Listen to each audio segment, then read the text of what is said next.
Olá pessoal, aqui é Ricardo Martins. Seja bem-vindo, bem-vinda a mais um podcast aqui da TriWeCast, o podcast mais esperado que suas compras online e mais odiado pelos profissionais do arrasto para cima. Bem-vindo você que está aí nos assistindo. Se você não conhece a TriWe, convido você para seguir a TriWe nas redes sociais, TriWe Digital, acessar triwe.com.br. E no nosso podcast de hoje, temos mais do que uma profissional de marketing, temos uma pessoa que vai trazer aí conteúdo para vocês de uma maneira muito nova, absurda, muito conteúdo. A gente estava aqui batendo antes, né, nossa pauta, e é tanta coisa que a gente tem para falar que eu convidei ela a fazer esse podcast de 4 horas, mas infelizmente a gente vai ter aí alguns... Vamos ter que parar, que o cartão de memória não vai caber tudo isso. Bom, Mieko é formada em técnica e administração, graduada em automação de escritórios e secretariado e pós-graduada em estratégia e e-commerce, nas quais exerceu cargos como head de performance em e-commerce, gerente de e-commerce e gerente de marketing.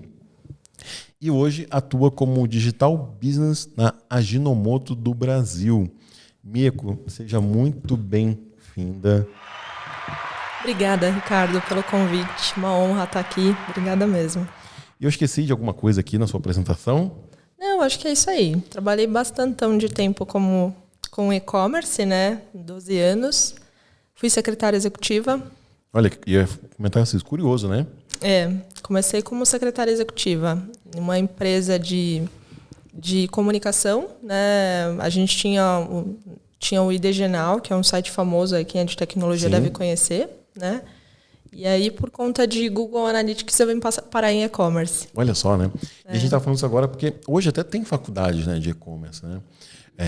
Mas não tinha, alguns bons anos atrás, vou me formar em e-commerce. Não tinha. Não tinha uma faculdade, vou me formar em marketing digital. O que você é formado? Marketing digital? Não tinha. Realmente, Né? Até, por exemplo, quando eu vou preencher esse cadastro assim, não tem lá marketing. Né? Você não tem lá, tem publicitário. É um tipo, né? Agora, marketing não tem, né? É verdade. Agora, quando você vai botar lá, gerente de e-commerce, vai se cadastrar em algum lugar como isso, né? Não tem. Enfim, não tem mesmo. Inclusive, não revelando muito a nossa idade, né? Mas quando a gente nasceu, não existia essa profissão, né? Uma profissão contemporânea, né? Ela foi criada bem depois de quando a gente nasceu, né? Diferente de outras profissões. Sim. Eu trabalhei num site e no marketing digital de um site, que é o Personare. Conhece o Personare? O Personare ele trabalha com numerologia, astrologia, né? Eu trabalhei na parte do marketing lá fazendo essa comunicação. Foi um dos primeiros trabalhos assim na minha frente como marketing digital, né? E aí, quando contei para minha mãe, né, super feliz, mãe, vou trabalhar no marketing aqui desse site e tal. Primeiro que já era um site. Ela já falou, vai trabalhar num site, meu filho? Né? E segundo, que ela não entendeu que eu ia trabalhar no marketing deles lá, né, ajudando, né, vendendo, né, enfim. Ela, Ricardo, mas como é que você vai fazer essas numerologia, astrologia, se você não sabe disso? Como é que você vai atender as pessoas assim? Isso é mentira, isso é golpe. Eu falo, mãe. Adorei. Mãe, não é. É igual quando eu fui, ela viu lá que eu estava usando o Hotmail, né? E ela falou assim, que e-mail quente é esse aí que você está usando? Ela achou que era besteira, assim, sabe? Adorei. Adorei. Mãe, mas é um e-mail. Ela, Roberto, meu irmão que já é mais velho, né, que já eu entrei por essa parte de informática, tecnologia, por causa dele, né? Roberto, o Ricardo tá usando Hotmail. Então, mãe, mas é um e-mail normal. Adorei. Mas é normal, não é nada de besteira, não? Não, mãe, é um e-mail normal, um Hotmail. E o endereço do primeiro e-mail não pode falar, né? Aqueles endereços lá que, enfim... É melhor a gente não falar de como a gente fazia os nossos names ali, né, de e-mail, pelo amor de Deus. Não, sabe porque era um nickname, né? Você usava Mirk? Aquele chat Mirk? Eu só usei MSN. Só peguei, né? Isso aqui eu peguei bem pouquinho. Ai, queria tanto ter de volta desse MSN, esse aqui, né, aquele barulho. Um Messenger que treme, assim, eu gostava daquele. Sim. Bom, tá vendo que a gente já tá desvirtuando aqui, falando de tecnologia, né? É bom conversar com pessoas contemporâneas aí a nós. O tema do nosso podcast de hoje é como performar no e-commerce. É um bom tema. Um ótimo tema. São os desafios, né? Que todo pessoa que vai entrar para o e-commerce, ela enfrenta, né, no seu dia a dia. Né? Ainda mais uma pessoa que está começando, ainda mais seja você começando o seu negócio ou uma empresa que decide, eu vou entrar para o e-commerce. Tanta coisa, são tantos desafios, né? E essa parte de performance, às vezes, fica até um pouquinho de lado, né? Porque está pensando tanta coisa, tá bom, agora eu preciso vender. Precisa ser um negócio lucrativo, né? Ou ao contrário, né, Ricardo? Tem quem está começando acha que é só investir e está tudo certo, esquece todo o restante. Acho que tem os dois lados, né? As duas vertentes. Eu tenho um montão de dinheiro, vou investir tudo isso em Google e vai me dar resultado. Também não funciona, né? Sim. E se você pode até ter bastante dinheiro para colocar isso tudo para funcionar, mas se não tiver uma estratégia correta e bons profissionais ali para gerenciar isso, é complicado, né? Eu acho que performance de e-commerce, a gente tem acho que 2 pontos importantes, né? Primeiro, se alguém está esperando o pulo do gato, eu acho que quem já trabalha um pouquinho de tempo nesse mercado sabe que não tem pulo do gato. Não existe. Não tem atalho, não tem pulo do gato. Existe o arrasta para cima? Arrasta para cima. Desculpa, que é o mais odiado pelo galera do arrasta para cima. Eu acho que não tem um pulo do gato, é tudo construção, né? E já tive momentos da carreira que falam assim, então a gente faz isso, faz o SEO e pronto. Aí a gente finaliza isso e vai para a próxima atividade. Também não, né? É uma série de pequenas coisas, né?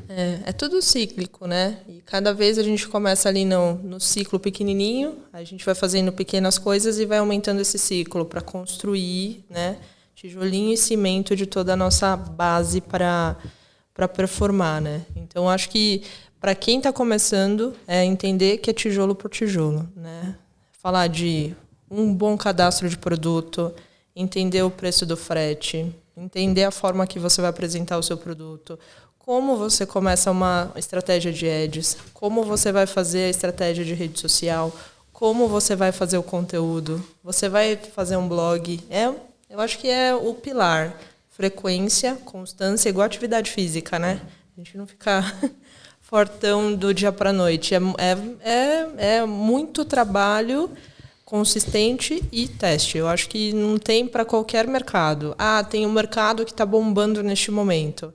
Pode ser que... Eu já trabalhei em um e-commerce que, durante a pandemia... Trabalhava com produtos naturais, então todo mundo passou pela fase do vamos comer pãozinho em casa, fazer pãozinho e depois vamos fazer dieta, né? Eu não cheguei nessa fase ainda da dieta, tá? Parei no pãozinho. Tô presa aí nessa parte. Da comida. Mas enfim, e aí teve um momento desse e-commerce que teve um ROAS lá incrível, né? De 800. Quando a gente começou lá, que você deve ter começado na mesma época que eu, o ROI 20 já era fantástico, né? Pensar num ROAS 800 de campanha por conta, né, de um momento econômico, político, enfim, que a gente estava naquele momento da pandemia, fez com que muita gente teve que migrar para a internet e teve uma grande evolução desse negócio. Mas não é sustentável, né? Se você não trabalha... Quando você está com aquela, né, tá na crista da onda ali também, acabou a pandemia, o negócio foi caindo ali a performance porque não foi feita a estruturação necessária na época que se não tinha aproveitou o momento para se estruturar, né? Exatamente. Aí todo mundo pergunta, mas como se estrutura, né? Aproveitar o cliente que já fez a compra, né? Fazer enfim, e-mail marketing, a gente trabalhar as estruturas básicas para aquele cliente não comprar uma vez e sumir, né? Então, acho que cada momento, cada negócio, por mais que ele esteja tendo sucesso naquele momento, a gente tem que pensar no depois, né? O que eu faço no depois? O que vem depois, né? Olha, você já falou de tanta coisa em tão pouco tempo, né? Que aí você falou só de produto, cadastrar o produto. Então, ou seja, não é uma descrição de 3, 4 linhas que vai fazer vender. Não. Fotos com qualidade também. Com certeza. Né? E não é para sempre, né, Ricardo? Tem muitos negócios que falam, eu mexi no meu cadastro e ele vai ficar ali parado para sempre. Não, ele está ótimo, vamos trabalhar mais esse cadastro. Vai ter coisas novas para a gente colocar e esse cadastro ainda tá melhor, né? A gente tem estava conversando com um cliente nosso, quando ele chegou para a gente, produtos de ticket médio alto, né? Então, o ticket médio que ele tem ali é de R$1.000 a venda dele no e-commerce. E a descrição tinha 3, 4 linhas. Isso é um problema. E eu falei assim, você compraria o teu produto que você conhece, né? Mas você compraria a minha consultoria em marketing se eu te desse um e-mail com 3 linhas? Ou uma proposta com 3 linhas? Né? Houve um tempo aí de você entender o que a gente tinha que oferecer, conversar, enfim. Você acha que o teu cliente vai comprar isso de você com 3 linhas? E aí a gente fez um processo de mudança total das páginas, inserindo vídeos, fotos, uma descrição melhorada, um FAQ. Então, o que era 3, 4 linhas virou um negócio absurdo. E você começa a perceber esse resultado, né? Então, não adianta... Agora, é o que eu falei para ela. Não que tá errado, mas essas 3, 4 linhas serviram em algum momento. Agora é o seu momento de evoluir. Pode ser que daqui a algum tempo essa página que a gente fez está dando muito certo, a gente entenda que já não está mais funcionando. E constantemente você está mudando, se atualizando. Isso, com certeza. Isso é um ponto, assim, porque... e entender as informações também, né? Eu trabalhei em uma empresa que vendia itens de cozinha, a Frank, né? Ela vendia ali fogão, vendia triturador, que é pouco difundido aqui no Brasil, vendia coifa, vendia produtos, enfim, para cozinha. Para quem está procurando esse tipo de produto, ele quer uma especificação técnica, ele quer saber qual é a garantia, onde ele vai ter assistência, porque é um produto de valor agregado alto, né? Ele quer ver imagem ambientada, ele quer ver imagem de todos os ângulos do produto, ele quer entender como é a instalação, ele quer entender muito mais, né? E não é porque aquele produto já está com todas essas informações que não tem mais, né? Então, uma página de HTML bonitona para ter mais apelo visual, porque não é só aquela imagenzinha ali que a gente usa no carrossel de imagens. E para outros mercados, como alimentar, vai ter lá quais são... esse produto pode causar alergia? Quais são os componentes alergênicos? Qual é a tabela nutricional? O que tem dentro daquele alimento, né? Então, acho que entender o público também e quais são as informações para determinado produto, né? Isso só de cadastro, né? É um pilarzinho que a gente está falando. Tem que botar e-commerce e ir quebrando em vários pontos, né? E aí só de cadastro, né? E aí essa questão que você falou de entender o público é um ponto dentro do cadastro, né? Porque não adianta você fazer talvez uma coisa cheia de detalhes para um público que não está pronto para consumir tanta informação. Ou também para um produto que é altamente técnico, você deixar 2 linhas ali.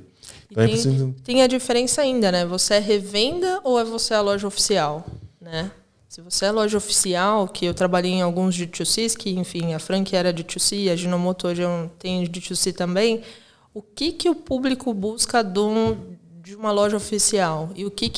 E como você se diferencia se você é uma revenda sem mentir, sem colocar informações a mais do produto? Também tem esse outro lado. Você vende um eletrônico. Tem um monte de gente vendendo eletrônico. Como você se diferencia para não pegar ali o cadastro básico, por exemplo, do que a indústria manda, né? Então, acho que olhar para cadastro é fundamental. Entender qual é o seu nível de concorrência alto. Provavelmente esse seu cliente de 3 linhas não tinha muito concorrente, né? No começo. Ou mesmo assim ele... ele tem alguns poucos concorrentes no Brasil. Isso é um ponto. Mas ele começou a perceber a entrada de novos concorrentes, produtos sendo importados e o concorrente dele se destacando. E aí ele começou a... Opa, peraí, não posso ficar para trás. E também tem o funil ali, né? Quanto menos informação você coloca, menos gente ali no topo de funil você coloca, porque aqui ele não vai pegar um público que não conhece o produto também, né? Não que sirva só o cadastro, a gente tem que fazer outras estratégias também, mas o cadastro é um ponto principal, né? Você falou da questão do frete, né? Também é outro ponto que afeta muito os e-commerce, né? Principalmente o Brasil, que proporções continentais, eu acho que de frete, né? Então, tem e-commerces que a gente consegue ter mais centros de distribuição e outros que não, que tem que se concentrar em grandes áreas ali, né? Enfim, eu trabalhei em uma loja que vendia cadeira de rodas. Todo mundo fala, nossa, mas que estranho. Por que o frete é importante e por que um e-commerce como esse é importante, né? Antes de eu falar um pouquinho do frete, eu vou falar, né, do produto. Quando a gente fala de um produto muito específico, que é para um público muito específico, apesar de 10% da população ter deficiência, algum tipo de deficiência, ele se restringe por áreas porque a gente não consegue abrir uma loja por região igual outros tipos de produto. E quando a gente fala de frete, né, a gente fala de um frete que sai de 1 ou 2 CDs concentrados ali, São Paulo, Rio, São Paulo, Espírito Santo, São Paulo, Rio Grande do Sul, que precisa atender um território do tamanho do Brasil. Então, também falar de frete no Brasil é importante, né? E ainda mais num país que tem a cultura do frete grátis, que é o desafio de qualquer gestor de e-commerce, né? Produto de valor agregado alto, como que você trabalha frete grátis? É bem difícil, né? Você cobra mais caro e diz que é frete grátis. É a maioria das estratégias, né? Maioria das estratégias. O que a gente faz? Coloca um pouquinho de preço e quem já não fez esse teste AB, né? Sobe o preço um pouquinho, 10% e dá frete grátis. Aí, ou você dá 10% de desconto e coloca frete. Qual que vende mais? O problema é que a resposta, às vezes, é o cliente, né? E é um gargalo e muitas empresas estão vindo para ajudar nisso, né? Eu tive no Fórum E-Commerce desse ano e eu vi de empresa proporcionando soluções de frete. Isso é muito legal. Proporcionando soluções de frete, frete de bicicleta, frete de carrinho, frete de carro elétrico, tudo que era opção de frete. Vai ter agora o Digitalx, acho que esse podcast for publicado, o Digitalx vai ter ocorrido e também vai ter muita empresa lá expondo isso, né? Porque é um gargalo que a gente tem e tem muita gente trazendo solução boa, né? Para apoiar nessa redução do frete. E realmente essa questão de entrega no Brasil e essa questão de entrega é um grande diferencial das pessoas escolherem, né, um produto. E quem tem, às vezes, em estoque consegue até cobrar mais caro. Eu conheci uma moça que ela vendia peruca online e ela cobrava mais caro porque ela tinha um estoque que ninguém tinha. O que ela fazia? Ela colocava muito dinheiro dela na frente, porque ela comprava os containers de perucas, trazia para cá e ela armazenava tudo. E ela conseguia cobrar mais caro porque ela prometia para a pessoa, se você está em São Paulo, eu te entrego em 2 horas por motoboy. E aí ela montou lá, contratava o serviço de motoboy e em 2 horas ela entregava a peruca para a pessoa comprava. Isso é legal, né? Mas nem todos os produtos têm esse mesmo apelo, né? Sim. Peruca, às vezes você não sei se tem tanta urgência, né, de receber em tão pouco prazo. Ela falava que vendia muito para pessoas que iam para um evento ou pessoas que estavam passando por algum tipo de tratamento e a pessoa realmente queria sair naquele dia. E aí ia buscar de última hora. Tudo bem que a internet é um pouco isso, né? Mas nem todos os produtos a gente tem essa necessidade de entrega rápida. Mas ainda tem um gargalo, acho que o mercado de e-commerce. A gente tem muita solução para pequenos volumes. Para grandes volumes, porque tudo rodo, né? É tudo rodoviário. Com a nossa malha, né, de rodo muito ruim no Brasil. Então, assim, no final a gente ainda tem gargalo. A gente viu no E-Commerce Brasil, eu fiquei felizaça que teve um monte de soluções. Eu acho que apêndices assim, de e-commerce, se a gente olha outras edições, a gente tinha muito soluções que são as, né, satélites, que são as realmente plataforma, agência, enfim. Esse ano a gente vê um monte de, né, soluções apêndices, mas mesmo assim, com toda esse arsenal de soluções, eu acho ainda que tem gargalo em grandes volumes. Como é que você entrega? Tudo bem que tem alguns mercados que a gente tem vários CDs, a gente consegue resolver com isso, mas como a gente entrega grandes volumes para um nicho de mercado que não consegue ter tantos CDs ou tanto estoque como algumas marcas? Eu acho que ainda é um gargalo ainda no Brasil. E como vocês estão resolvendo isso na Ajinomoto? Essa questão de frete? Frete lá não é um grande problema, viu, Ricardo? Porque a gente vende, né, o nosso D2C, a gente tem 2 D2Cs. Um de produtos food, que é das marcas conhecidas, Sazon, Mid, Fit, Terrano, Satis, enfim.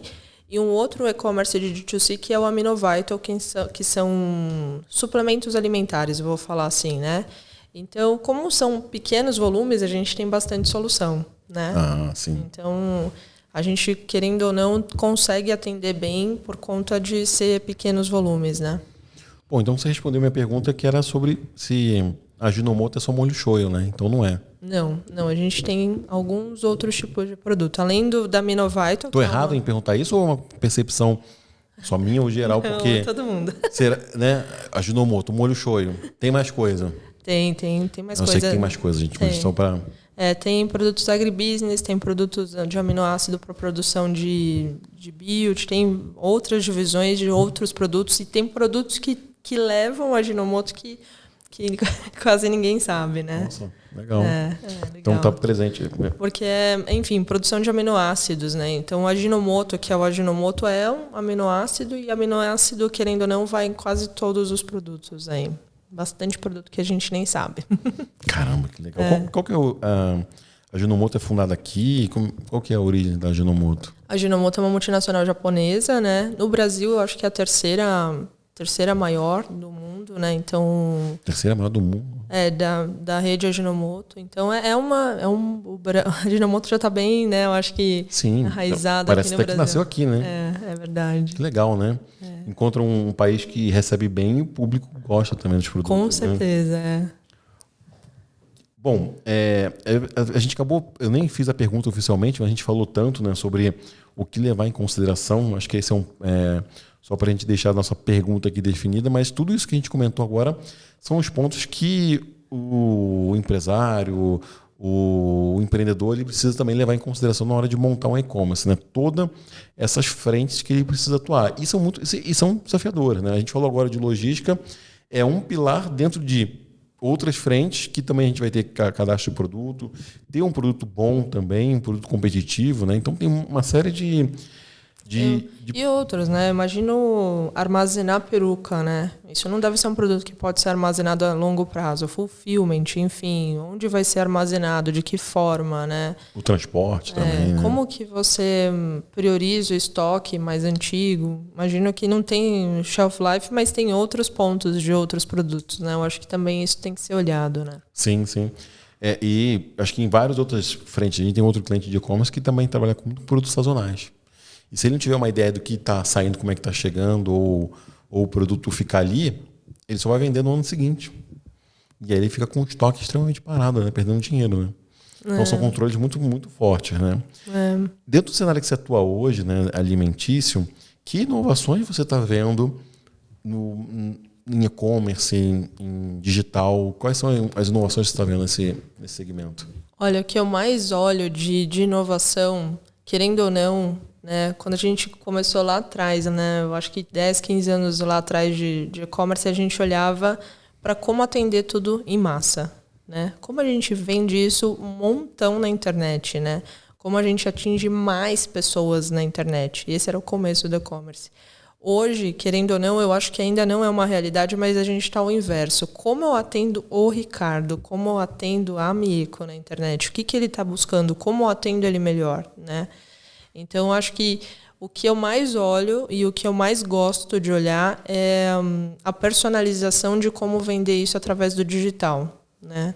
E eu acho que isso cabe em todos os segmentos. Que tipo de roupa, que tipo de alimentação, que tipo de, enfim, de decoração para casa essa pessoa busca. Então, você cada vez mais entrar em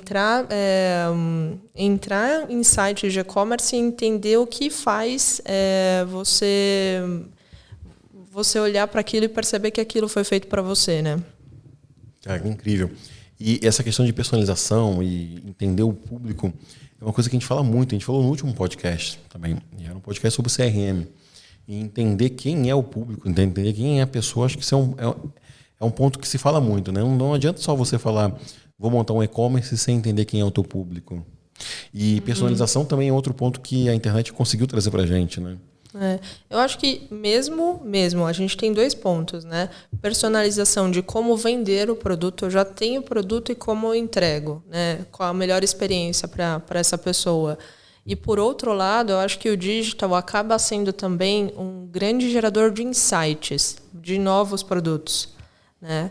Então, a gente vê também o quanto a internet hoje fala de saudabilidade. Então, para que é o lado que... Vocês têm pego informações na internet trazido para dentro da empresa para com certeza, colaboração? Né? Eu acho que falar de dados é fundamental, né, Ricardo? A gente falar lá de trazer o tráfego de dados de marcas, né? Eu acho que toda a indústria busca isso, né? Tenho várias marcas. O que aproveito dessa marca que é a mais vista, a mais famosa para as outras marcas, né? E como essa pessoa que está aqui consegue consumir um produto que ela não conhece dentro do nosso ambiente que também poderia servi-la, né? Então, acho que tem os dois lados, né? Nossa. Tanto a gente aproveitar quanto a gente oferecer, né? Legal. E a internet proporciona isso, né? Essa comunicação bilateral, né? Onde você consegue levar para o mercado e também ouvir o que o mercado está querendo de novidade, está querendo trazer. E também a possibilidade de você estar ali acompanhando também os concorrentes, né? Essas evoluções. E tem ferramentas para isso, né? Sim, com certeza. Olhar para o concorrente é... Já não é a primeira vez que você fala de dados. Você é muito baseado em dados, é isso? Eu Você começou com GA, que você falou, né? Comecei com o GA, né? Enfim, aprendi lá a entender como a gente olhava as audiências do GA. Em 2005 foi meu primeiro contato com o GA. Mas eu já fui gerente de BI numa empresa nacional, menorzinha, né? Mas eu estava formatando ali o nosso BI. Por quê? Porque eu acho que na internet é tudo dados, né? Querendo bem ou mal, você sabe se está dando certo ou não, olhando seus relatórios, né? Não tem outra métrica. Você olha ali, enfim, fez determinada ação, eu acho que tem que estar isolado, né?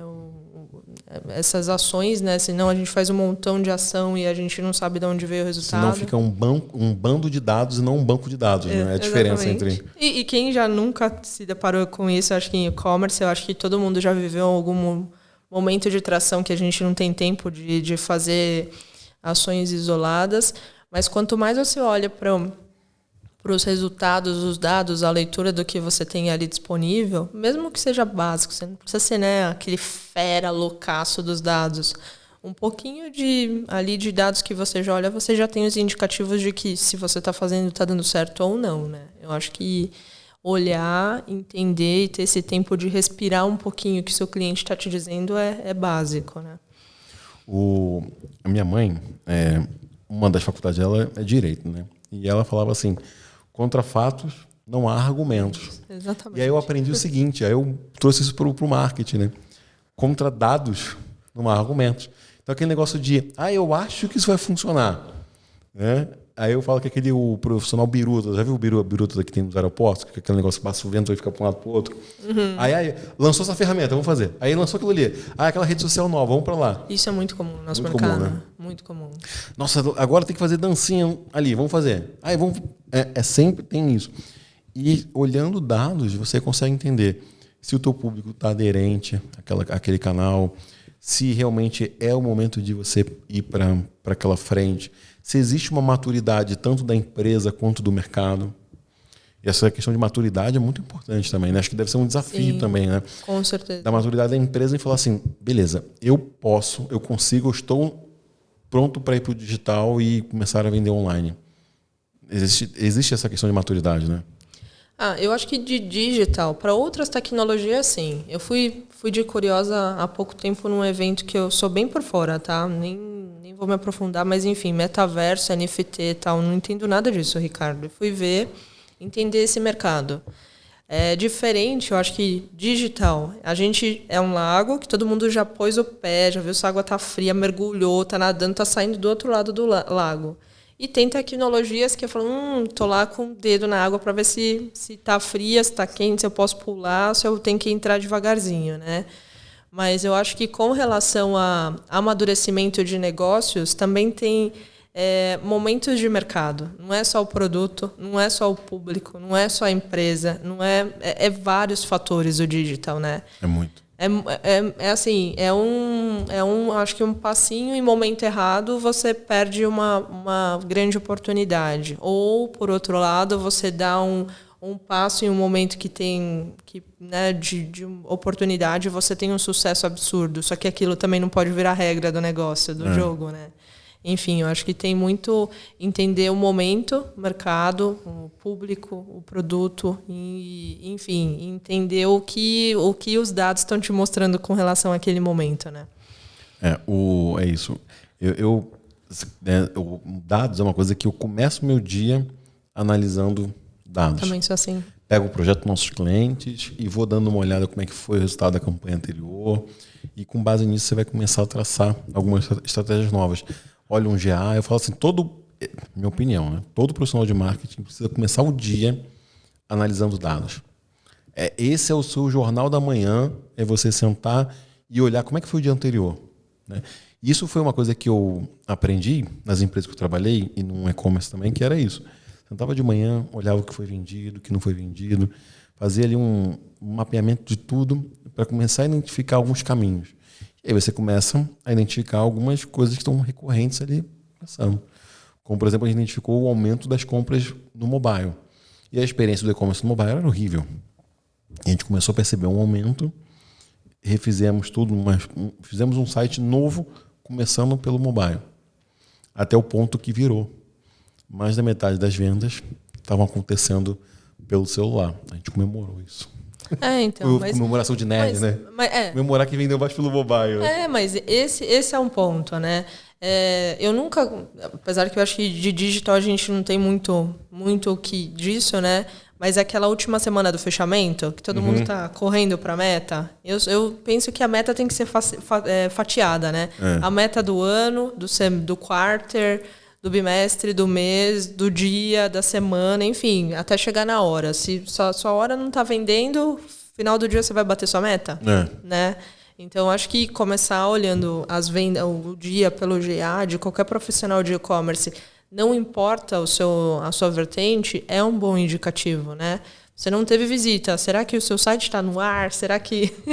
Enfim, tem algumas métricas que você olha ali e você fala assim, putz, a gente está com problema, né? Enfim. Uma pergunta surgiu agora que você falou essa questão de meta. Tem e-commerce que você pode ter mais um apelo institucional num primeiro momento? Um e-commerce, olha, vamos criar um e-commerce, mas não vai vender. Ele vai passar um tempo apenas com um reforço de marca até a gente começar a consolidar. Existe isso? Já viu isso? Já, né? Veja que eu acho que não funciona em algum momento, isso vai magicamente vender, não existe. Não, magicamente vender, mas assim, é um reforço de marca. Ou seja, ele não vende, ele é um vendedor que dá prejuízo. Mas a gente precisa manter ele para um reforço de marca, para que a empresa consiga começar a gerar uma visibilidade em, 6 meses, 1 ano, a gente começar a trabalhar isso. Nunca vi isso também. Assim, já vi e-commerce, mas assim, empresas maiores, não vi isso. Assim, a gente sabe que tem muitos e-commerce que estão no mercado aí que vivem ali no limite, né? A gente sabe, assim, quem acha que esses grandes e-commerces, né, não estão no limite? Eles estão. Eu acho que... Mas a pergunta é, como reforço de marca? Vou criar um e-commerce para reforçar a minha marca, minha presença, para que a pessoa, quando for para a rua, para o offline, ela lembrar da gente. Então, eu vou falar que dentro da minha experiência, de como eu encaro e-commerce, eu acredito que não sirva para isso, por mais que seja o objetivo da empresa. Existem outras ferramentas para isso? Porque eu acho que profissionais de e-commerce respira a venda, né? Eu acho que quem é de e-commerce, né? Eu falo que eu sou de e-commerce porque roda, tá na minha veia, assim, eu gosto muito. Mas é venda, né? Não tem como métrica melhor do que você ter um e-commerce de sucesso se ele não tem venda, né? Tem como você ter um profissional de e-commerce, imagina, né? Você tem um profissional de e-commerce que... O que você vendeu hoje? Nada. E ontem? Nada. Não, eu acho que tem muitos D2Cs, vou falar ali de indústria que querem e-commerce para mensurar dados, ou tá mais perto do cliente final. Mas se não tem venda, como que você vai fazer isso? Né? Existe, sim, eu acho que uma diferença de jornada no físico do online, né? Ou quando as duas ali estão ali no digital, lá que eles chamam. Mas, enfim, sem compra, sem venda, um e-commerce, ele não vai nem ter dado para a gente mensurar. Você vai o quê? Mensurar visitas? Enfim, o que você vai mensurar? Tem que ter venda, né? Não tem muito. Eu entrevistei recentemente o pessoal da Social Digital Commerce, inclusive assistam esse podcast muito bom, e lá a gente falou da briga que tem assim do e-commerce, tá na mão de quem? Tá no marketing, tá no comercial, tá aonde? E eu vi em um outro podcast seu que você comentou, né, que o e-commerce está dentro do departamento de TI. Como é que funciona isso? Me explica um pouco melhor. Na verdade, Ricardo, o e-commerce dentro da Ajinomoto, ele é dividido entre uma squad. Ele não tem um departamento específico, né? Então, para a indústria, né, a gente tem as divisões e as divisões têm... Tudo bem. Calma. Ai, desculpa. Não. Pode desligar só, Gi. Desculpa. Não, mas pode seguir. Então, depois você vai dar o trabalho para vocês cortarem. Não, acho que essa parte a gente vai ficar. Dá até um...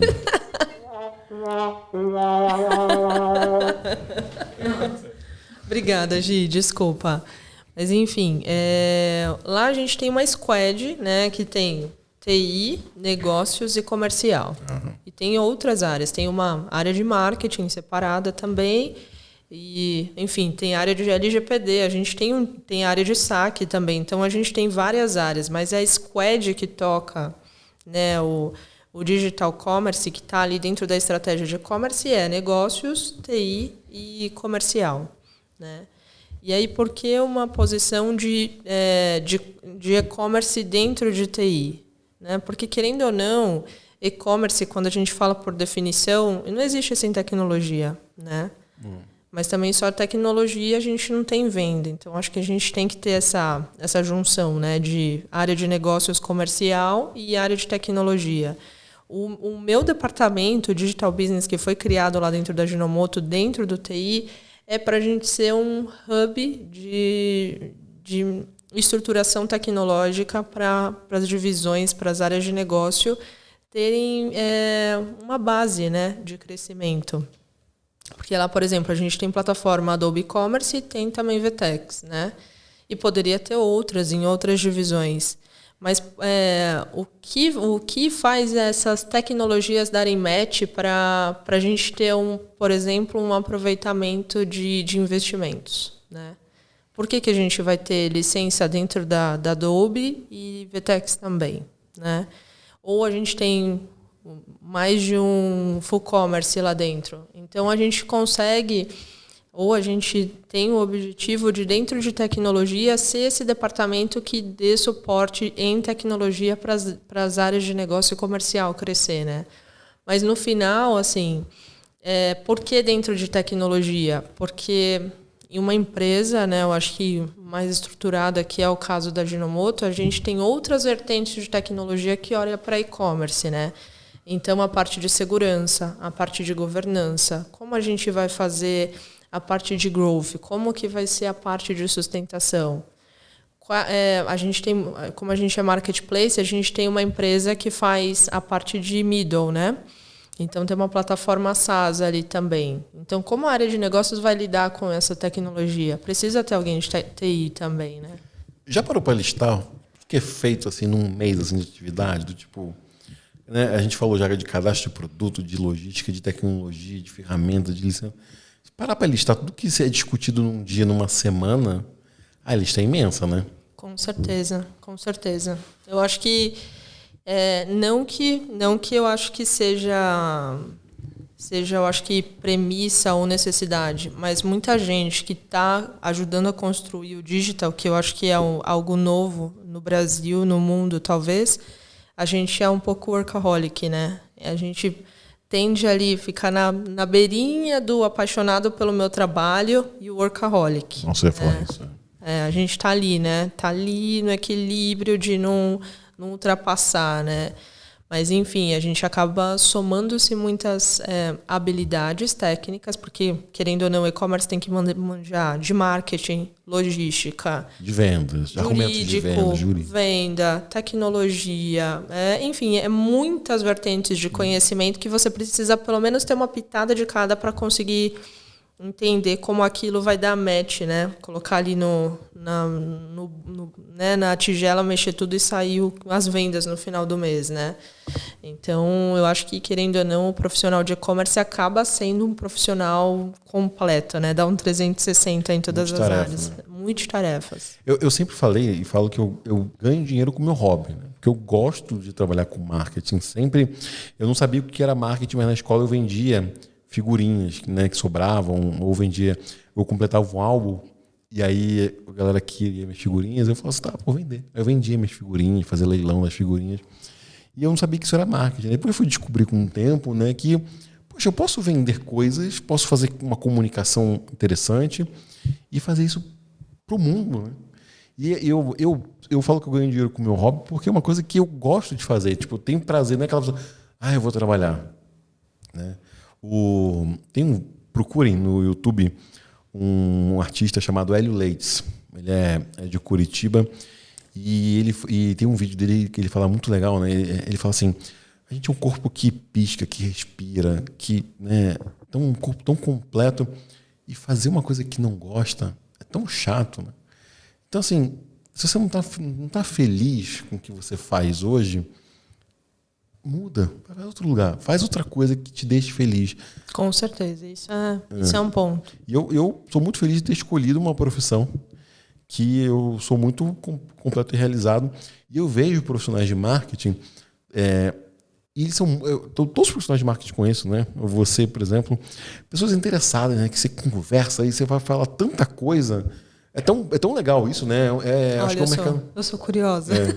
Eu fico fazendo um monte de perguntas porque eu gosto de saber como é que a pessoa chegou naquele... Fiquei te perturbando lá de onde você veio, para onde... Mas, enfim, eu acho que isso da curiosidade, a gente só consegue... Eu acho que tem 2 pontos, né? A gente só consegue ser gentil quando a gente não tem tanta preocupação, e a gente só consegue ser curioso quando a gente também está num momento profissional bacana, né?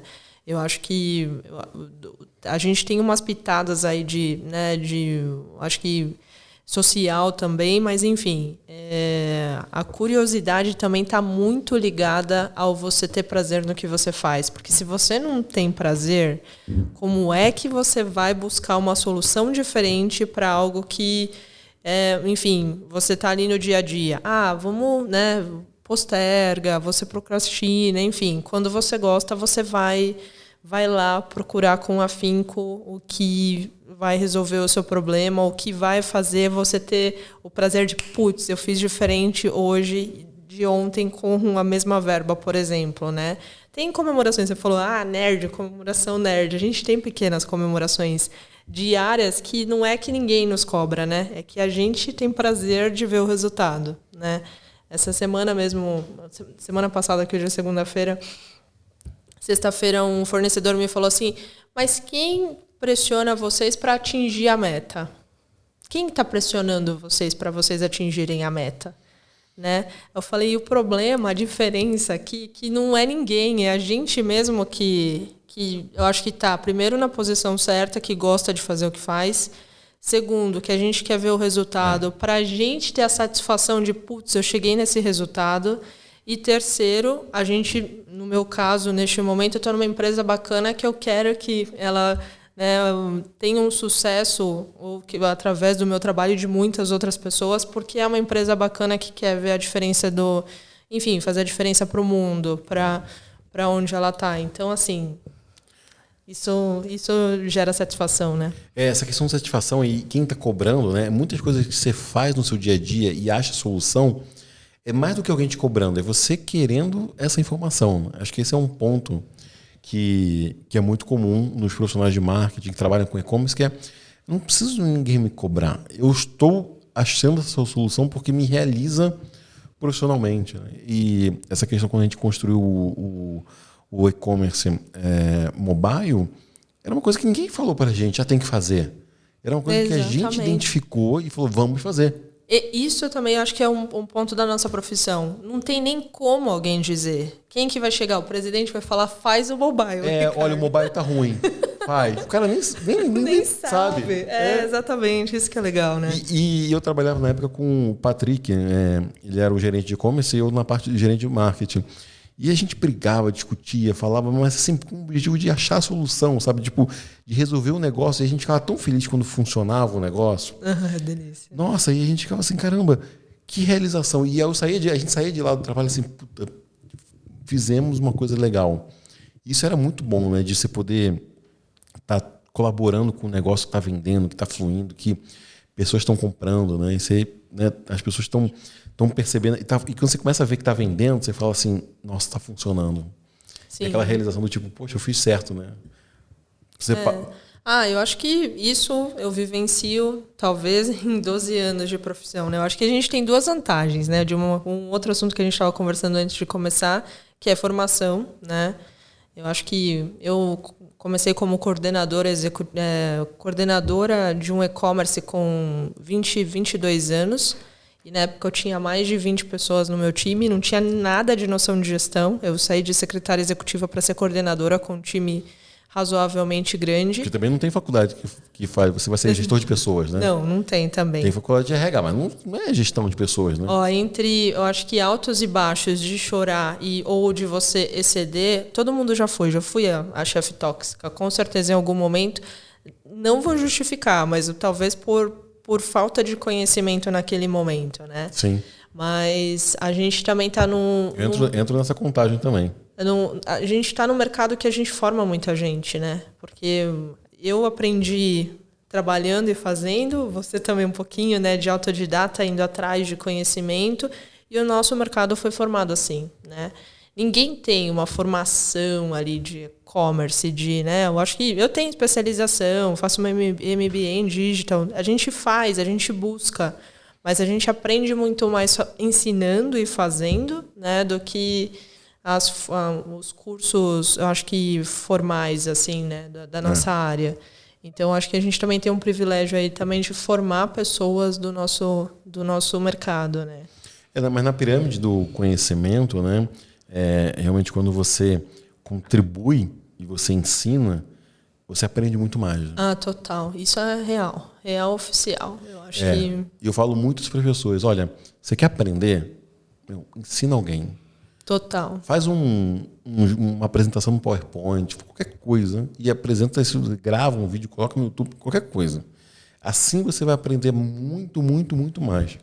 Porque você se obriga a cada vez estudar mais. Né?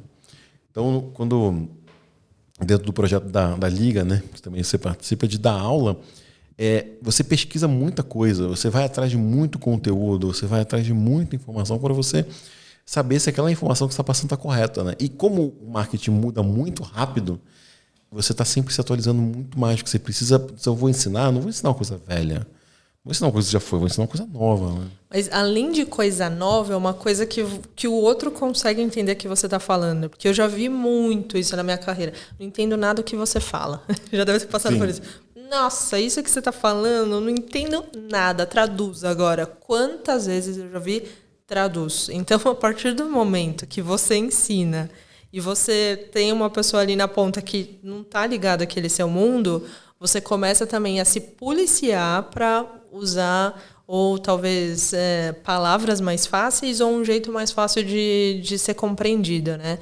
Então, eu falo que esse foi um treinamento, né, que eu ainda estou em treinamento para tirar um pouquinho essa, né? Eu vou falar também, a arrogância do nosso mercado de ter um monte de palavra difícil. Sim, né? Cada 10 palavras, 11 estão em tecnologia. Dá pra fazer um bingo, né? O bingo, né? Bingo da reunião, né? Das palavras que são... Budget, blá, blá, a gente usa tudo em inglês, né? Tudo. Mas, enfim, eu acho que esse também é o ponto, né? A gente acaba formando pessoas e aprendendo um jeito mais fácil de se comunicar, às vezes com autodireção, porque você aprendeu a usar uma terminologia mais fácil, né, de ser compreendida. Não porque ele não tem acesso, mas simplesmente porque talvez não seja a área de domínio dele, né? E a gente consegue se sair melhor assim, né? Com certeza. E aí, nessa questão de aprender, de conhecimento, métricas, para quem trabalha, né, com digital, tem métricas assim, como... D0 ali do dia, né? Falei que você tem que acordar olhando dados.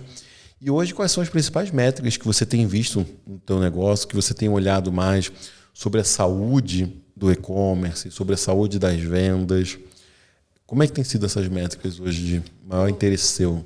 Sim, eu acho que quando a gente... Eu sempre fui head de e-commerce, que todos esses pilares, né, que está dentro da minha squad, ficava abaixo de mim.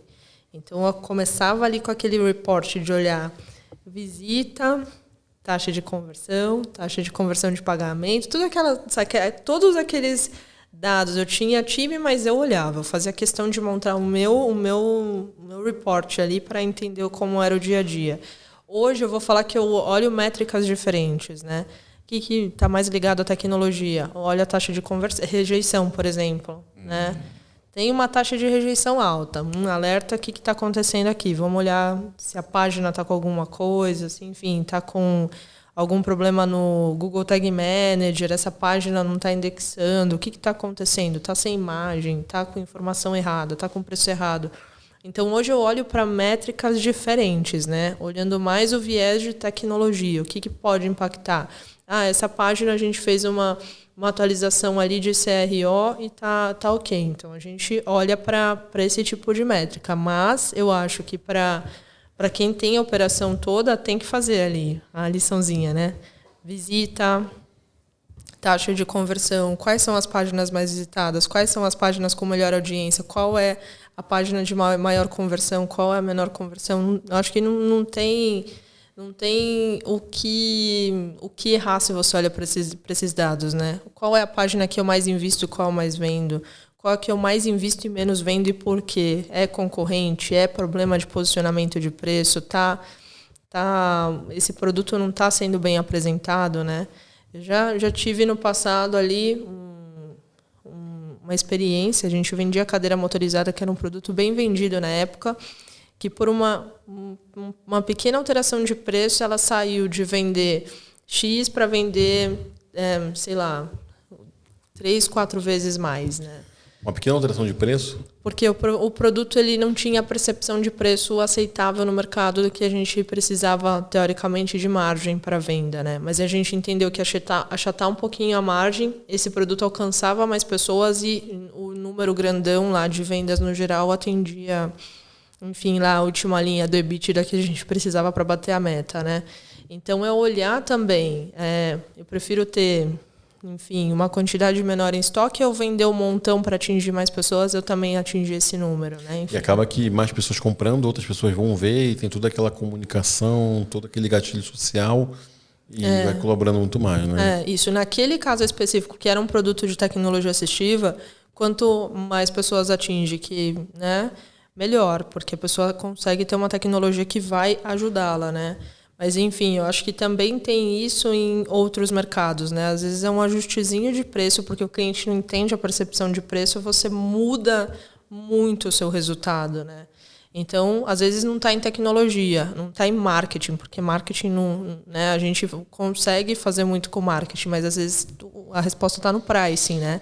E não é no price do concorrente, porque todos os concorrentes estão trabalhando. Na verdade, o cliente não está vendo a percepção de preço. Não que ele tem que determinar sempre, né? Eu acho que não é uma regra, né, de única, mas muitas vezes você consegue mudar o jogo entendendo, acho que, os pequenos detalhes ali, né? Olha, hoje você está na Ajinomoto e você também trabalhou nessa empresa de cadeiras de rodas, né? São e-commerces que fogem um pouco do que a gente está vendo no mercado. Tem um e-commerce de roupa, tem um e-commerce de vestuário, um e-commerce de comida, mas não, por exemplo, como o da Ajinomoto, né? Estou vendendo, sei lá, quentinhas, estou vendendo alguma outra coisa. Você trabalhou em negócios bem diferentes. Trabalhei. Você está trabalhando, né, e trabalhou em negócios bem diferentes que talvez as pessoas falem assim, poxa, vou começar a vender minhas cadeiras de roda online. Ou eu vou começar a vender. Eu apoiei uma empresa também na Central Digital de vender camas motorizadas, né, produtos de valor alto. Já vendi isso. Já vendeu? Já. Será que era do concorrente nosso? Do concorrente que eu ajudei.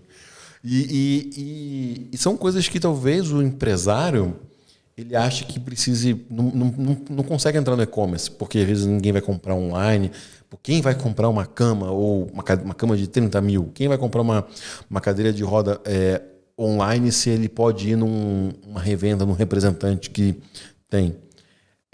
são negócios bem diferentes. Que outros negócios você tem visto e você acredita que tem potencial no digital? Sei que é uma pergunta que a resposta deve custar R$1 milhão, né? Porque eu vou falar dentro... Eu acho que aí que tá, mas aí é percepção também de pessoas apaixonadas por digital. Eu acho que dá para vender qualquer coisa, Ricardo. Dá para vender qualquer coisa, né? Eu acho que a partir do momento que a gente, né, eu tenho vontade de comprar qualquer coisa na internet, eu entendo que você pode vender qualquer coisa também, né? A gente fala desde coisas grandes como carros, né, que a gente já vê que já pode até configurar um carro para comprar na internet, aí, enfim, ou usados, enfim, que eu acho que é um valor agregado bem alto, que para mim tinha limite lá de cartão de crédito, eu descobri que não, que tem gente que tem esse limite para comprar carro pela internet. E coisas pequenas também, né? Porque, querendo ou não, o Sazon é um produto que está em qualquer mercadinho de bairro, né? E vende pela internet também. Eu acho que é entender qual é também o momento de decisão ali. Provavelmente ninguém entre para comprar o Sazon na internet, mas é um produto que ele vai fazer a compra de mês e ele vai achar o Sazon e vai colocar lá no meio da compra, né? Então, é entender qual é o papel do seu produto e de que forma vai ser, né, esse serviço de entregar que esteja na jornada do seu cliente online, né? Não tem muito. A gente acaba comprando coisas online exclusivamente pela experiência, né? Do unboxing, daquela caixa maravilhosa. Mas tem produto que não adianta, que não vai funcionar, né? Mas eu acredito que qualquer produto possa ser vendido pela internet. Você não? Nossa, não, eu tenho... eu falo isso. Parafuso você vai comprar online. Com certeza. Eu compro online as coisas assim, as mais variadas. Seja um cabo de celular, até papel higiênico. Mas mercado. Quem vai no mercado hoje em dia? Sim, então, eu acho que tudo... E quando você vai falar também na relação B2B, as empresas e o público hoje que está nas empresas, que está chegando nas empresas e que estão na liderança das empresas, está procurando por isso também, de achar fornecedores que vai ter a sua solução online para comprar. E não necessariamente é aquele clicar no botão comprar, né? Mas é aquela questão de você achar o fornecedor, entender o que ele tem para vender e poder ali no site resolver o seu problema total. Melhorar as relações, né, também, Ricardo. Acho que o B2B é um pouco aquilo. Tem um portfólio gigante de produtos. Mas eu só compro... Vou falar do parafuso mesmo. Eu só compro parafuso de aço número tal. Mas, às vezes, ali uma solução, não que, né, a gente possa magicamente trocar em projetos de engenharia um parafuso por outro. Mas, às vezes, você no digital, você consegue ter o portfólio, acesso a outras coisas que talvez no representante você já está acostumado com aquela relação de 15 anos que você deixa de olhar algumas coisas, né? Então, acho que até no B2B você tem vantagens de digital. Seja porque você tem mais tempo de olhar com calma, ou você vai perguntar pro Google coisas que você não perguntaria, às vezes, para sua mãe, pro seu parceiro, enfim, né? Você procura no Google para a resposta. E eu acho que o digital é um pouco isso, né? Você tem uma experiência ali blindada, né? Você tem a sua experiência, você consegue fazer as perguntas, tirar as dúvidas que às vezes você fala assim, putz, será que eu vou perguntar para essa pessoa uma coisa tão básica, tão óbvia, né? E, na verdade, você consegue ter essa fluidez de não tirar realmente, né, toda aquela sua parte de o que aquilo representa, a pergunta, né? Porque as perguntas também representam muita coisa, né? E dentro desse ponto, né, de você ter qualquer produto que se compra online, as empresas já estão preparadas para isso, as empresas estão evoluindo para isso. E eu acho que quem não está adaptado, quem é um fornecedor que tem um produto que está sendo vendido e não está preparado para ter um site bem feito ou vendendo, vai perder vendas. Uma vez eu conversei com uma pessoa que ela falou assim, mas para mim vender online nunca funcionou. Quando eu entrei no site dele, eu falei, pô, mas é óbvio, né? Eu tenho um print até hoje do site dele, depois eu te mostro no meu computador. E assim, eu falei assim, é óbvio que você nunca vai vender online com um site desse. Vamos olhar seus concorrentes? Os sites dos clientes dos concorrentes deles estavam maravilhosos. Não vendiam online, mas estavam apresentando bem um produto. Então, eu acho que mesmo a pessoa que acha que o seu negócio não vende online, ele pode sim, se ele tiver uma comunicação bem feita, um site bem feito, uma estratégia de comunicação bem feita, ele consegue trazer essas vendas, né? Você falou de carro, tem de apartamento, né? Eu adoro dar o exemplo do Romeu Buzarello, que foi meu professor, já dei ele no último podcast. Conhece o Romeu Buzarello? É muito bom, eu adoro ele. E ele falava assim, olha, pode ser que eu nunca vá conseguir vender um apartamento online. Tipo, a pessoa vai lá e vai clicar no botão comprar e vai comprar. Mas eu estar no digital me influencia tanto nas vendas, as pessoas acharem e irem depois e concretizarem a compra, que isso é muito bom. Então, assim, não vendo online porque botar um botão comprar de um apartamento é muito caro. Ainda não se tem tecnologia para isso. Mas eu estou à frente. Quando houver tecnologia para isso, tipo, existir, né, essa parte financeira para se comprar um apartamento online, ele já vai estar ali na frente de muitas outras empresas, né? Ah, com certeza. Eu acho que é isso, né? O Quinto Andar está aí para isso, né? Antes tinha um tipo de transação tão diferente no físico e hoje no online as pessoas têm outros tipos de informação que ela busca, né? Porque ela tem oportunidade, porque ela consegue determinada, né, informação. Então, acho que o digital tem benefícios, muitos benefícios, né, com relação a isso, né? Veio para mudar muita coisa. É base de conhecimento, né? Até, enfim, a Amazon lá, quando você busca uma informação lá de um produto, você acaba querendo olhar num site de e-commerce porque você tem certeza que aquela informação tá certa, né? De outro site. Até do próprio fabricante, às vezes ainda tá diferente a descrição do que de um e-commerce, né? O e-commerce vai trazer tanta informação, né? Avaliações, outros dados, enfim, especificação técnica, né? Tantas informações. E em toda essa questão de informação, de conhecimento, você tem alguns projetos paralelos que você auxilia empresas e profissionais a esse desenvolvimento no e-commerce, né? Como você tem feito? Como é que tem sido esse trabalho? Ricardo, eu acho que o Com é um comitê, né, de líderes de e-commerce que a gente se apoia. Eu comecei, acho que, a olhar o mercado de uma outra forma a partir dali, né? Até o ano que eu entrei, eu não tinha muito parâmetro de profissionais de mercado. E a partir do momento que a gente volta um pouquinho do dividir, é onde a gente aprende, né? A gente olhar para o mercado e a gente entender que não é aquela bolha que você vive, né? Tem outras pessoas passando pelas mesmas dores, mesmas dúvidas, mesmos momentos e tudo mais. Ou então você já está num momento, um degrau acima, e você consegue ajudar aquela pessoa a resolver mais fácil, que era algo que você gostaria de acontecer um tempo anterior, né? Hoje eu estou numa empresa que eu tenho uma squad, que a gente tem várias áreas, mas quando eu comecei em e-commerce, não no meu primeiro, porque eu comecei num e-commerce chamado Fast Express, que existe até hoje, ali era só e-commerce, então a gente tinha outros profissionais que respiravam e-commerce, mas eu já tive dentro de uma operação de uma empresa nacional, familiar, tradicional, com gerentes de 50, 60 anos, eu era gerente mais novinha ali, menina que não, né, que ninguém olhava para o digital, ao contrário, né, confundia, tipo, meu computador não está funcionando, menina, vem arrumar meu computador. E eu era de e-commerce, né, eu falei, não sei o que aconteceu com o seu computador. Meu e-mail parou de funcionar, pô, deixa eu ver se o meu também tá.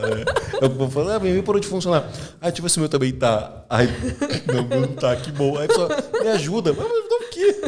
Mas eu lembro uma vez que o gerente dessa empresa, em outro momento, né, vamos lá falar, eu estava grávida, ele entra e falou, minha internet não tá funcionando, nervosíssimo comigo. Eu falei, beleza, mas tipo, não é comigo, você já falou com o pessoal né, enfim, da tecnologia. Então, assim, já tive esses momentos. E lá nessa empresa que eu estava sozinha... Já te chamaram para consertar computador? Já, com certeza. Eu não sei consertar, senão eu consertaria. Mas eu não sei. Eu não sei. Já para formatar o computador. Pô, trabalho com marketing digital, não sou técnico de informática. Eu até gostaria também de aprender, porque eu acho maneiro mexer naquilo ali. Mas enfim, eu não sei. Ou então vira o diretor da empresa e fala assim, eu comprei esse iPhone, configura aí. Eu falo, putz, eu não sei mexer em celular também, mas eu vejo aqui no manual, eu vejo como te ajudar. Mas eu acho que Eu comecei exatamente pela dor, né? Não que seja... Não fui altruísta, não fui, né? Mas, sim, enfim, sim. eu estava lá, eu estava sozinha, com gerentes de outras áreas que achavam que eu ia tomar o lugar, que eu ia transformar a empresa em digital, em outros momentos, né? Vamos falar antes de 2010. E aí a gente... Não, acho que um pouquinho depois até, mas enfim, olhar numa estrutura que você está sozinho, num cargo sozinho, exercendo uma profissão que você não tem pares, você não tem ninguém acima, ninguém abaixo, às vezes, para dividir os desafios do seu dia a dia, faz com que esses movimentos de a gente ajudar, compartilhar informação, dividir, né, o que a gente aprende no dia a dia, é muito rico, tanto para a gente, para mostrar, olha, você não está sozinho, outras pessoas já passaram por isso, ou tanto para você aprender, né, entender que às vezes aquela dor não é só sua, né? Então acho que Dividir para multiplicar, né? Total. Eu acho que não tem. Depois que eu entrei nisso, eu acho que não tem como sair, né? Eu acho O que é o Comunicom? O Comunicom é o Comitê de Líderes de E-Commerce, né? A gente tem várias unidades no interior, enfim. Aqui tem em São Paulo, que a gente é um grupo de gestores de e-commerce que a gente se encontra periodicamente para dividir ideias e dividir as dores. A Liga Digital surgiu do Comunicom, né? Você participou, mas enfim, a gente estava ali discutindo que, na verdade, o que acontecia? Todo mundo tinha uma dor naquele momento que era iminente, que era não ter profissionais de base. Déficit de profissionais. Ninguém tem assistente com um mínimo de conhecimento para entregar para a gente no mercado. A gente falou, e que tal se a gente juntasse os profissionais aí e a gente formasse uns jovens aí para entrar no mercado? Então, a partir de insights ali, de dores que são comuns, a gente acaba colaborando tanto para o mercado, que eu acho que, enfim, a Helenice e a Edi fizeram um trabalho incrível para o mercado, né? Tanto para a gente mesmo, né? Porque hoje eu me acho uma profissional muito mais segura, uma profissional mais completa, a partir do Com e Com, por exemplo, Mulheres no E-Commerce, que eu já participei, né? É bom se associar com pessoas, né? Que você compartilha conhecimento, troca ideia, né? E às vezes mais do que concorrente, né? São amigos, né? Isso é o nosso mercado, né, eu tenho concorrentes que são meus amigos e eu troco ideia com eles. Tem um amigo meu que é um concorrente meu e a gente vive comum no nosso mercado, né? E vive trocando ideia. E vive trocando informação, conhecimento. Cara, eu descobri um negócio novo semana passada, eu falei pra ele, cara, olha isso aqui.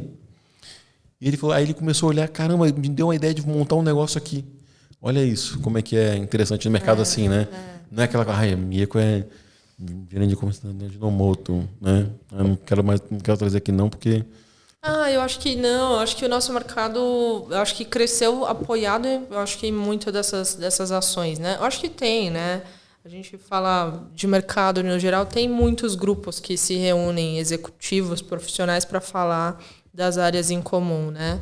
Mas o Mulheres foi importante, porque, querendo ou não, e-commerce é um mercado muito masculino, né? Ainda é, infelizmente. As mulheres ocupam cargos mais baixos sempre, né? Infelizmente. Mas a gente conseguir ter uma rede de apoio para eu acho que crescer junto, né? Eu acho que é importante, muito importante. Poxa, legal. Bom, e-commerce é um tema que tem muita coisa para falar, né? Tem. Se for criando lá as caixinhas de todas as frentes que tem, porque, por exemplo, frente de performance, uma coisa que a gente não falou, uma frente de construção de marca, aí vamos falar de redes sociais, como as redes sociais podem contribuir para a geração de vendas, né, no e-commerce. Então, ou seja, semana que vem você volte aqui para a gente gravar mais um episódio. Na próxima semana, até dezembro, você tem que estar aqui com a gente para a gente falar de todas as temáticas, né? Porque ou a gente fica aqui, se você não tiver o compromisso nas próximas 8 horas... Pelo amor de Deus! Se você não tiver compromisso até as 4 da manhã, a gente fica aqui gravando. Libere espaço aí no HD, a gente faz isso. Não, mas é muito legal, né? São muitos tem muita coisa para se falar nisso. E então, buscar por conhecimento é fundamental, se atualizar, se associar com pessoas. Uma coisa que eu fazia muito nos eventos e faço até hoje, não tenho vergonha de chegar nas pessoas e conversar com elas. Às vezes eu olho num crachá e falo assim, caramba, você é da empresa tal? Para você conhecer e entender, isso é muito bom, né? E nos eventos, foi em eventos que eu fiz amigos que eu tenho até hoje. Né? De conhecer pessoas assim em eventos. Então, em cursos, né? De você não ter medo de se conectar com uma pessoa e falar assim, eu preciso aprender mais. Se conectar com uma pessoa e falar assim, cara, eu estou precisando de um conhecimento desse, me ajuda. Com certeza. E as pessoas estão dispostas a ajudar. Se alguém vem para mim e fala assim, Ricardo, eu estou precisando de ajuda, me dá uma direção. Beleza, eu falo assim, ótimo, você não vai receber um boleto por causa disso. Né? Tem gente que acha que é assim, né? Vai conversar, toma um boleto, né? Ou tem gente que faz isso, né? Me ajuda aqui no negocinho. Tá bom, qual que é o seu... Para onde eu emito a nota? Né? Não. Mas, bom, Mieko, muito obrigado por você ter vindo até aqui. Realmente foi um excelente bate-papo, ter se disponibilizado a bater esse papo conosco. Realmente eu falei para você vir na próxima semana até dezembro, mas se você quiser vir, pode vir. Tá? O convite está aberto aí para futuras conversas também. E Mieko, como as pessoas podem te achar? Como vão te achar no LinkedIn? Você quer ser achada? Não, eu uso o LinkedIn. Não, eu só uso o LinkedIn, Mieko Miyai, que é a minha rede social. Não uso muito outras redes. Sim. E é isso. E muito obrigada. Adorei o bate-papo. Foi uma troca incrível, viu, Ricardo? Obrigada pelo convite. Não, obrigado a você por ter aceitado aí. Então, nesse podcast de hoje, eu acho que foi muito bom. Obrigado, Mieko, pela oportunidade aí de trazer esse conhecimento para o nosso público. Então, procure a Mieko no LinkedIn. Vai estar aqui na descrição também. Se tiver descrição, né? Porque quem estiver escutando o áudio, no podcast, não vai ter descrição. Vai estar a descrição sim na plataforma, né? Mas, bom, muito obrigado também. Estamos contando aqui também no apoio aqui na produção, a Giovana conosco. Maravilhosa, inclusive. Né? Giovana também foi aluna da Mieko, né? A Gia, a Van, um beijão para as meninas. Olha só que legal. E também Mieko estava com uma participação também especial aqui. A minha pequena que está ali, ó, já no... Tadinha. Nada. Ela cochilou até de tanto que a gente falou. Gente, são 9... Já são 9 da noite, gente. A gente termina esse podcast. Muito obrigado, tá, pela atenção. Imagina. Obrigado. Obrigada, gente. Até a próxima. Obrigada, viu, Ricardo?